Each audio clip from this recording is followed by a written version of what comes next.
So welcome guys, welcome back to Defex. तो chapter 6 तक हो चुका है। Now let's move to chapter 7। First पहले 2 वीडियो देख लेना ताकि आपको मेरे बारे में डिटेल्स में पता चल जाए। बाकी ग्रुप का लिंक वगैरह मैं वीडियो के एंड में बता दूंगा। तो chapter 7 is all about getting to know plants. ठीक है, इसमें ज़्यादा कुछ अगेन क्लास 6 की बुक है तो कुछ ज़्यादा कुछ है नहीं। जो इंपॉर्टेंट है वही पढ़ने वाले हैं। सबसे पहले हम देखने वाले हैं कि जो टाइप्स होते हैं, plants can be classified into 3 categories: herbs, shrubs and trees. तो सबसे छोटा वाला दैट इज हर्ब्स, उससे थोड़ा सा जो बड़ा होता है that is shrubs, and last one is trees. Minute से डिफरेंस है, एकदम छोटे छोटे डिफरेंसेस है, कहीं पे ब्रांचेस है, कहीं से स्टेम पे है, वो सब हम पढ़ने वाले हैं। और लास्ट में एक कॉन्सेप्ट आएगा वेनिएशन के ऊपर। ठीक है, वो देखेंगे, ये चैप्टर खत्म हो जाएगा। तो हमने पढ़ा हर्ब्स, श्रब्स एंड ट्रीज। क्या डिफरेंस है? Plants with green and tender stems are called herbs. एकदम जो छोटे छोटे होते हैं ना, they those are herbs. They are usually short and may not have many branches. ठीक है, मे लिखा हुआ है, मे नॉट मतलब हो भी सकते हैं, but may not have many branches. ऐसा लिखा है कि बिल्कुल ब्रांच नहीं है, तो दैट इज़ रॉन्ग। ठीक है, यहीं पे घुमाएगा, एग्जाम में पता नहीं चलता। एग्जाम में लगता है कि हाँ ठीक है, होगा ही नहीं, छोटे छोटे हैं तो कहाँ से होगा ब्रांचेस। बट ब्रांचेस हो सकते हैं, but not have many branches, that is herbs. Some plants develop branches near the base of stem. ठीक है, एकदम जो स्टेम होता है उसके एकदम नीचे होता है branches. The stem is hard but not very thick.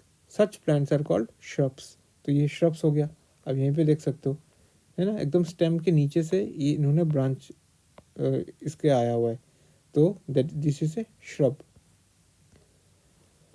Some plants are very tall and have hard and thick stem. The stems have branches in the upper part. These are called trees. तो ये basically difference हो गया। अब creepers और climbers का difference क्या है वो पढ़ने वाले हैं। Plants with weak stems that cannot stand upright but spread on the ground. जो ग्राउंड पे लेटे होते हैं दे आर क्रीपर्स। बोलते हैं ना, क्रीपर्स क्रीप कर रहे हैं ग्राउंड पे ही। And those that take support and climb up are called climbers. तो जो ऊपर उठते हैं दैट इज क्लाइंबर्स, जो नीचे रहते हैं they are creepers. These are different from the herbs, shrubs and trees. ठीक है, तो ये हर्ब, श्रब और ट्री के अलावा है, इन्हीं के साथ नहीं है। ठीक है, खत्म। उसके बाद कुछ पार्ट पढ़ने वाले लीफ के। ठीक है, लीफ के क्या क्या पार्ट है। The part of a leaf by which the it is attach to the stem that is called petiole. The broad green part of the leaf is called lamina. तो ये यहीं पे है, देखो, दिस इज द स्टेम, है ना। अब यहाँ से आया है तो ये जो पार्ट है दिस इज पीटियोल, और ये जो पूरा ब्रॉड पार्ट है इसको बोलते हैं लेमेना। ठीक है, इतना सा था। ठीक है, वापस से बता रहा हूँ, अगर ये स्टेम है तो यहाँ से जो उठता है दिस इज द लीफ, तो this broad part is lamina, this is the part that is petiole. फिर वीन्स, वीन्स का होते हैं, जैसे ये दिस इज द लीफ, तो ये जो आता है ना दीज आर वीन्स। ठीक है, these lines on the leaf are called veins. A prominent line in the middle of the leaf is called midrib. तो ये जो लाइन होने वाली है, ये वाली जो लाइन है दैट इज मिडरिप। और उसके बाद ये जो डिज़ाइन होता है ना, ये जो पूरा डिज़ाइन है इस तरीके का, ये जो डिज़ाइन बनेगा ये कैसे बनेगा, इस पे भी डिफरेंस होता है। तो the design made by the veins in a leaf is called the leaf venation. If the design is net like, मतलब जैसे if this is the leaf, दोनों तरफ अगर मान लो नेट की तरह है दैट इज रेटिकुलेट वेनिएशन, और दोनों तरफ अगर पैरेलल है तो दैट इज पैरेलल वेनिएशन। ये पे लिखा है, if the design is net like on both the sides of the mid rib that is called reticulate. जैसे लीव्स ऑफ द ग्रास, तो ग्रास में कौन सा वेनिएशन है, रेटिकुलेट। आ सकता है एग्जाम में, the veins are parallel to one another that is parallel venation. ये देखो एग्जाम्पल दिया हुआ है, दिस इज रेटिकुलेट, है ना, यहाँ पर नेट लाइक स्ट्रक्चर है, और ये पैरेलल है, एकदम पैरेलल। ठीक है, ये ग्रास है, और ये मिड, यहाँ पे मिड ड्रिप भी दिखाया गया that is midrib and these are veins. उसके बाद ट्रांसपिरेशन तो पता ही है, water comes out of leave in the form of vapour by a process called transpiration. ठीक है ना, तो जैसे दिस इज द ट्री, तो यहाँ से वाटर वेपर रिलीज करता है from the leaves, that is kind of a waste excretion only. तो this process is known as transpiration. ठीक है, ओके, तो इतना ही था। और इसके बाद एक है कि रूट्स के डिज़ाइन क्या होते हैं। अच्छा, ये मैंने बस मार्क करके रखा है। तो जैसे जो रॉ पोटैटो होता है उसके अंदर स्टार्च होता है ना, तो potato gets this starch from their leaves and store it. आपको पता है कि जो लीव्स होते हैं वो खाना बनाते हैं, तो अगर ये खाना बना रहा है तो उसके बाद ये जो खाना जाके पोटैटो पे जाके स्टोर होता है, तो उस पर भी स्टार्च रहेगा ही। और स्टार्च करने का हमने पहले वीडियोस पे देखा था, पहले चैप्टर्स में, कि स्टार्च को आइडेंटिफाई करने का तरीका क्या है, आयोडीन डालो और तब ये ब्लू ब्लैक कलर दिखाएगा। देन लास्टली ये जो मैं स्किप कर रहा हूँ ना, ये मैंने पहले बता के रखा है कि ये इंपॉर्टेंट है नहीं। ठीक है, हाँ, अब आगे रूट के ऊपर देखो, यहाँ पे दो तरीके के रूट्स दिखा रहे हैं, ये इस तरीके का रूट और ये इस तरीके का root. This is called tap root. ये जो है ना, दिस इज टैप रूट। और ये जो नेट की तरह है पूरा फैला हुआ, this is fibrous root. So the main root is called the tap root and the smaller roots are called lateral roots। ये जो छोटे छोटे रूट्स जो अलग निकलते हैं ना, उसको उनको lateral roots भी बोलते हैं। So plants with roots as shown as figure 7.7b, ये do not have a main root, इनका कोई main root नहीं है। All roots seem similar and these are called fibrous roots। ठीक है, तो इसको fibrous roots बोलेंगे। और टैप रूट में क्या होता है, एक मेन रूट होता है, जैसे मैं वापस से दिखाता हूँ इधर, तो दिस इज फाइब्रस रूट, और ये टैप रूट में this is the main root, और ये जो छोटे छोटे होते हैं दिस इज लेटरल रूट। ठीक है, इतना ही है। और एक यहाँ पे याद रखना, अगर रेटिकुलेट वेनिएशन है, अभी हमने पढ़ा ना वेनिएशन, तो उसका जो टाइप ऑफ रूट होगा that is generally tap root. और अगर पैरेलल वेनिएशन है लीफ में, तो उसका जो टाइप ऑफ रूट होगा दैट इज जनरली फाइब्रस। ठीक है, तो मतलब यहाँ पे इस वाले में फाइब्रस रूट है, तो यहाँ पे लीव्स में पैरेलल वेनिएशन होगा, और ये टैप रूट है तो यहाँ पे रेटिकुलेट वेनिएशन होगा। ओके, अच्छा, अब ये जो है फ्लावर्स के जो पार्ट्स होते हैं, ये सिंपल सा है कि these are known as petals, और ये पेटल ये वाला चीज़ हो गया। और जो बडिंग होता है ना, बडिंग के टाइम पे ये जो सेपल्स होता है ये हमें दिखता है।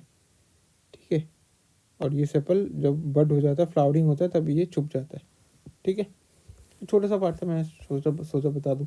और इसके बाद ये जो पिस्टल, स्टेमन, ओवियम, स्टिग्मा, ये सब है ना, ये अच्छे से क्लास आई थिंक 9 या फिर 10 में है, एग्जैक्टली याद नहीं आ रहा, तो वहाँ पे मैं अच्छे से पढ़ाऊँगा। तो अभी ये डबल मेहनत करके कोई फ़ायदा नहीं है, तो अभी मैं स्किप कर रहा हूँ, लेकिन क्लास 9 और 10 में जब आएगा तब अच्छे से पढ़ाऊँगा। तो हम इस चैप्टर को ख़त्म करते हैं, इसमें ज़्यादा कुछ था नहीं। अभी आप क्या करोगे, ये कॉपी है, छोटा छोटा आप लिख दोगे यहाँ पे, जैसे टैप रूट, टैप रूट में कौन सा वेनिएशन, ये वेनिएशन। फाइब्रस रूट में कौन सा वेनिएशन, ये वेनिएशन। टैप रूट में क्या होता है, एक मेन रूट होता है, एक लेटरल रूट होता है। फाइब्रस रूट में नो मेन रूट। इस तरीके से आपको नोट्स बनाना है, खत्म हो जाएगा, आधे पेज में खत्म हो जाएगा। ठीक है, अब चैप्टर 8 बॉडी मूवमेंट्स। इसमें भी मोस्टली हम जो जॉइंट्स है उनके बारे में ही पढ़ने वाले हैं। और बॉडी मूवमेंट्स, जैसे एक बार क्वेश्चन भी आया था और यहाँ पे भी है, स्नेक का जो बॉडी मूवमेंट होता है, स्नेक ऐसे ऐसे जाता है ना, इसको क्या बोलते हैं, क्वेश्चन आया हुआ है।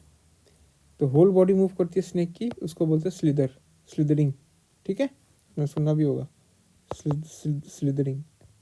इंग्लिश एग्जाम, इंग्लिश के पेपर में भी कभी ये वर्ड आया था CDS के। बाकी ठीक है, उसके बाद ये सब इम्पोर्टेंट नहीं है, ये छोटा सा इंपॉर्टेंट है। जो जॉइंट्स होते हैं अलग अलग, उसके बारे में पढ़ने वाले। सबसे पहले आएगा बॉल एंड सॉकेट जॉइंट्स। इसमें क्या होता है, जैसे this is our hip bone, तो ये एक बॉल की तरह होता है, जैसे यहाँ पे बॉल की तरह होता है, ये हमारा थाई है। ठीक है, और ये हिप है, तो ये यहाँ पे जाकर सॉकेट की तरह लग गया। जैसे आप स्विच बोर्ड में सॉकेट्स होते हैं ना, वैसे फिट हो जाते हैं, वहाँ पे भी वैसा है, और ये मूव कर सकता है। अब डिफरेंस क्या है, कुछ कुछ डिफरेंस है, जैसे the rounded end of the bone fits into the cavity. यहाँ पे ये जो कैविटी है, तो ये जो अंदर कैविटी है यहाँ पे फिट हो जाता है, rounded off the other bone, movement in all direction. ये इंपॉर्टेंट कीवर्ड है, मूवमेंट क्या होता है, ऑल डायरेक्शन में मूवमेंट होता है। इसमें ना आप चार्ट बना लेना, जब आप नोट बनाओगे ना, ऐसे करके चार्ट बना लेना। जैसे यहाँ पे बॉल एंड सॉकेट जॉइंट, फिर नेक्स्ट लिखोगे पिवोटल जॉइंट, ऐसे अलग अलग जॉइंट्स। मूवमेंट लिखोगे ऑल डायरेक्शंस, फिर यहाँ पे लिखोगे बैक एंड फोर्थ, वगैरह वगैरह, वैसा इजी रहेगा। तो ये ख़त्म। नेक्स्ट रहेगा पिवोटल जॉइंट, जैसे neck joints the head in a pivotal joint, मतलब हमारा जो गर्दन है वहाँ पे पिवोटल जॉइंट है। To bend our head forward and backward and turn the head to the right और लेफ्ट, ऐसा फुल मूवमेंट नहीं होता, ऑल डायरेक्शन में नहीं होता, आगे पीछे लेफ्ट राइट ऐसा होता है पिवोटल जॉइंट में। See this is the pivotal joint, ठीक है। In a pivotal joint a cylindrical bone rotates in a ring, ये याद रखना, एक सिलिंड्रिकल जॉइंट बोन होता है that rotates in a ring. फिर नेक्स्ट हिंज जॉइंट, जैसे हमारे घुटने होते हैं हिंज जॉइंट में, ठीक है।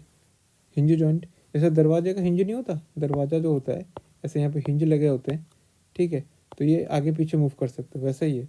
एल्बो में भी होता है हमारा hinge joint. It allow us movement only back and fourth, आगे पीछे जा सकता है। ओके, नेक्स्ट फिक्स्ड, इट नाम से पता चल रहा है fix joint can not move at this joint, such joints are called fix joint. जैसे अपर जॉ हो गया आपका, लोअर जो होता है that can move but upper jaw can not move, ठीक है, बस हो गया, और ज़्यादा कुछ था ही नहीं। और एक इंपॉर्टेंट है, the human skeleton is composed around 305 bones at birth, और जब वो बड़े हो जाते हैं तब इट डिक्रीजेस टू 206 बोन्स, ठीक है। तो पहले हमारे बोन ज़्यादा होते हैं, उसके बाद कम हो जाते हैं। और फिंगर्स, यहाँ पे जो रिस्ट बोन होता है वहाँ पे छोटे छोटे made up of several small bones called carpals, ठीक है। ये हमारा हाथ है ना, तो यहाँ पे देखो लिखा भी है, it seems to have many bones. Is your wrist flexible, it is made up of several small bones called carpals. तो हमारे हथेली में जैसे ये हाथ है और इसके ऊपर रिस्ट है, यहाँ पे छोटे छोटे बोन्स होते हैं, that is known as carpals, ठीक है, ये याद रखना। फिर रिब्स आ गए हमारे, ये रिब्स है हमारे, तो इसको बोलते हैं रिब केज, केज की तरह लग रहा है ना। तो रिब्स आर क्यूरियसली बेंट, ये बेंट है, they joint the chest bone and the back bone, ये पीछे बैक बोन है और ये चेस्ट बोन है, ये ऐसे करके दोनों को इसने ज्वाइन किया हुआ है। This is called rib cage. There are 12 ribs on each side of the chest, तो हर एक साइड में कितने हैं, यहाँ पे 12, यहाँ पे 12, तो टोटल 24 हो गए। फिर ये हमारा बैकबोन है, it is made up of very many small bones, उसको बोलते हैं vertebrae, and it consist of 33 vertebrae, मतलब ये जो छोटे छोटे बोन है ना, दीज आर 33, ये आ सकते हैं एमसीक्यूज में। फिर है शोल्डर बोन में कुछ ज़्यादा कुछ है नहीं, ठीक है। Pelvic bones, it is made of pelvic bones, they enclose the portion of your body below the stomach, तो ये पेल्विक बोन हो गया, और ये नॉर्मल बोन ब्रेन हो गया, ठीक है। द स्कल, एक बात याद रखना, द स्कल एक सिंगल बोन नहीं है, the skull is made up of many bones, ठीक है। The skull is made up of many bones join together, ठीक है। हमको ये लगता है कि एक ही है, एक ही नहीं है, अलग अलग बोन यहाँ पे जॉइंट हुए हैं, ये वेरी इंपॉर्टेंट। फिर कुछ एडिशनल पार्ट होते हैं that are not at hard as bones and which can be bend, these are called cartilage. जैसे देखो ये अपर पार्ट में, जब आप अपने कान के जब अपर पार्ट में आप मूव करते हो ना, ये मूव करता है, बहुत मतलब बहुत एग्जैक्टली हार्ड भी नहीं है, एग्जैक्टली सॉफ्ट भी नहीं है, तो डेट इज कार्टिलेज। वेरएस ये नीचे वाला जो पार्ट होता है that is known as ear lobe, ये बहुत नरम होता है, तो ये नहीं है, ये ऊपर वाला होता है कार्टिलेज, ठीक है। यहाँ पे लिखा हुआ है upper part of year has cartilage, not the lower part, है ना। जैसे जो front part of the nose होता है वो भी, वहाँ पे भी कार्टिलेज होता है, हमारे बोन्स में भी कहीं कहीं पे कार्टिलेज होता है, वो क्लास 9 और 10 में और अच्छे से दिया गया है, उसमें आप पढ़ सकते हो। और नेक्स्ट लास्ट है मसल्स, मसल्स कैसे काम करते हैं, that is very important. Muscles work in pairs, देखो ये जब बाइसेप्स होता है ना, ये वाला अपर वाला मसल को बाइसेप्स बोलते हैं, इसको ट्राइसेप्स बोलते हैं नीचे वाले को। तो हम जब इसको मूव करते हैं तो ये वाला रिलैक्स हो रहा है, तो ये कॉन्ट्रैक्ट हो रहा है, फिर जब हम इसको रिलीज करते हैं तो फिर ये वाला रिलैक्स हो रहा है, बाइसेप रिलैक्स हो रहा है और ट्राइसेप्स कॉन्ट्रैक्ट हो रहा है, तो ये हमेशा पेयर में काम करते हैं। तो muscles work in pairs, when one of them contracts the bone is pulled in that direction, the other muscle of the pair relaxes, जो कि मैंने बोला। और to move into the opposite direction the relax muscle contracts and to pull the bone towards its original position while the first relaxes. और ये एक बात याद रखना हमेशा, muscle can only pull, it can not push, very important, very very very important. Thus two muscles have to work together to move a bone, ठीक है। Muscles हमेशा पुल कर सकते हैं, कभी पुश नहीं कर सकते। और फिर ये एक छोटा सा टॉपिक है गेट ऑफ एनिमल्स। क्या होता है? अर्थवर्म द बॉडी, मतलब ये मूव कैसे करते हैं, बस इतना ही है। हम अभी तक ह्यूमन का पढ़ रहे थे, अभी एनिमल्स मतलब जो इंसेक्ट्स एनिमल्स हैं उनका पढ़ेंगे। The body of an earthworm is made up of many rings join end to end. Earthworm does not have bones, muscles which help to extend and shorten the body. ठीक है, एक body है जो earthworm का, उसमें बहुत सारे ring से वो बना हुआ होता है और इसके पास कोई हड्डी नहीं होती है। How does it fix parts of its body to the ground? Under, मतलब ये चिपकाता कैसे है? Under its body it has large number of tiny bristles, hair like structures projecting out.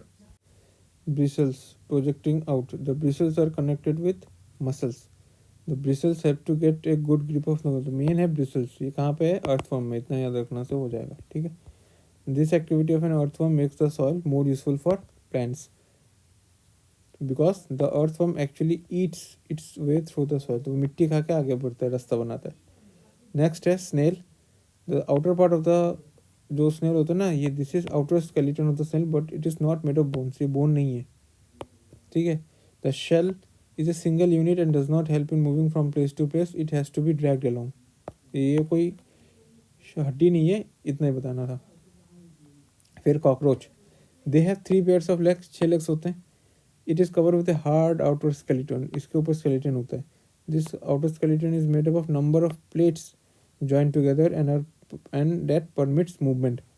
ठीक है, यहाँ पे देखो घुमाएगा कैसे, परमिट्स है ना, वहाँ पे लिख देगा रिस्ट्रिक्ट्स, ऐसे घुमाता है तो इट परमिट्स मूवमेंट। प्लेट्स जो होता है, हमको नॉर्मली लगेगा कि यार ये तो स्केलेटन है तो रेस्ट्रिक्ट करेगा मूवमेंट, नहीं, इट परमिट्स मूवमेंट।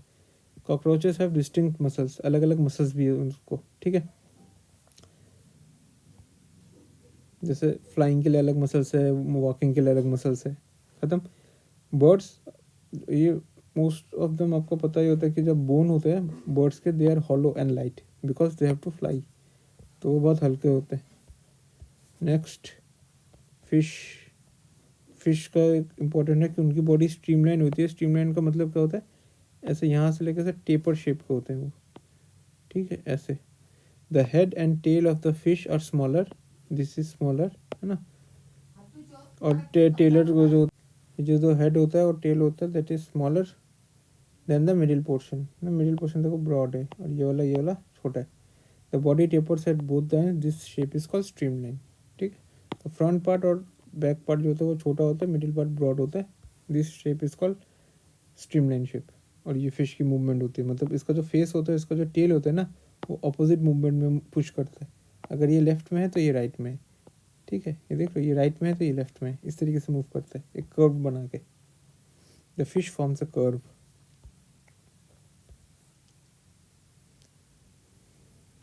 उनके पास फिन्स भी होती है to make a balance of the body and to keep direction while swimming.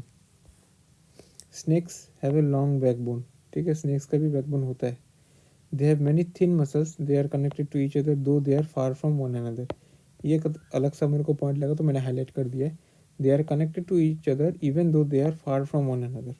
जो मसल्स होते हैं दूर होते हैं लेकिन कनेक्टेड होते हैं।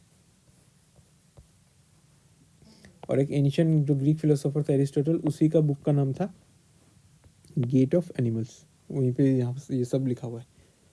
तो चैप्टर 7 और 8 भी ख़त्म हो गया। नेक्स्ट हम चैप्टर 9 से मिलेंगे। डिस्क्रिप्शन में आपको टेलीग्राम का लिंक मिल जाएगा। कोई भी डाउट होगा तो मेरी आईडी भी चैनल पे दिया गया है, आप सर्च कर सकते हो। ठीक है, बाकी नेक्स्ट वीडियो में मिलेंगे। जय हिंद।